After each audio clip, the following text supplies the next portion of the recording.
வணக்கம். இன்றைய நாள் இனிய நாள். எனது யூடியூப் சேனலுக்கு வரவேற்கிறேன்.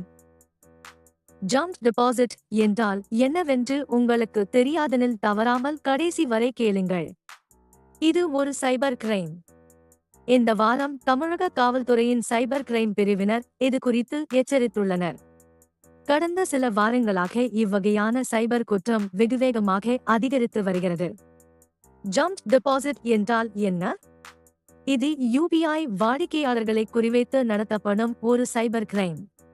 முதலில் உங்கள் கணக்கில் ஒரு சிறிய தொகை வரவு வைக்கப்படும். நிஜமாகவே அவ்வாறு வரவு வைக்கப்பட்டதற்காக ஒரு SMS வரும். நாமும் ஆர்வமாக எங்கிருந்து பணம் வந்திருக்கிறது என்று தெரிந்து கொள்ள முனைவோம். இதற்கிடையில் உங்களுக்கு பணம் அனுப்பியவர் ஒரு வித்ட்ராவல் அனுப்பியிருப்பார். அவசரமாக நீங்கள் யூபிஐ செயலியை திறந்து பின் நம்பர் என்டர் செய்துவிட்டால் மேட்டர் ஓவர். அவர் அனுப்பிய வித்ட்ராவல் ரிக்வெஸ்ட் அக்செப்ட் ஆகிவிடும். இதன் மூலம் ஒரு பெரிய தொகை கண்ணிமைக்கும் நேரத்தில் உங்கள் கணக்கிலிருந்து காணாமல் போய்விடும். என்ன நடக்கிறதென்று புரிவதற்குள் எல்லாமும் முடிந்துவிடும்.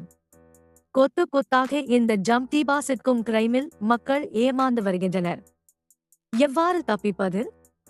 பணம் வந்திருக்கிறதென்று SMS வந்தால் உடனே யூபிஐ செயலியை திறக்க கூடாது.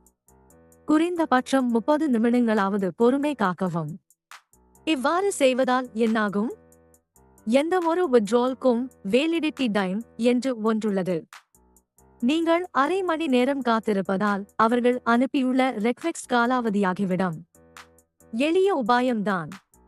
ஆனால் பணம் வந்திருக்கிறதென்று தெரிந்த பின்னர் யார், என்ன, ஏன் என்று தெரியாமல் காத்திருப்பது கடினம். பலராலும் முடியாது. சாதாரண ஃபேஸ்புக், வாட்ஸ்ஆப் நோட்டிபிகேஷன்கள் வந்தாலே பார்க்காமல் இருப்பது சிரமம். பணம் வந்திருக்கிறதென்றால் நெவர் இம்பாசிபிள். இந்த உளவியல் தந்திரம்தான் ஜம்ப் டெபாசிட் கிரைமின் தூண்டில். சிக்காமலிருங்கள். ஒரு பொய் சொன்னா அதுல கொஞ்சம் உண்மையும் கலந்திருக்கணும். சதுரங்க வேட்டை திரைப்படத்தில் இவ்வசனம் வரும். ஏமாற்றுபவர்களின் ஆயுதம் போய் மட்டுமல்ல, அதில் கலந்திருக்கும் சிறுதுளி உண்மையும். ஜம்ப் டெபாசிட்க்கும் இது பொருந்தும். மேலும் தகவல்களுக்கு இணைந்திருங்கள். மீண்டும் ஒரு நல்ல பதிவுடன் காண்போம். நன்றி, வணக்கம்.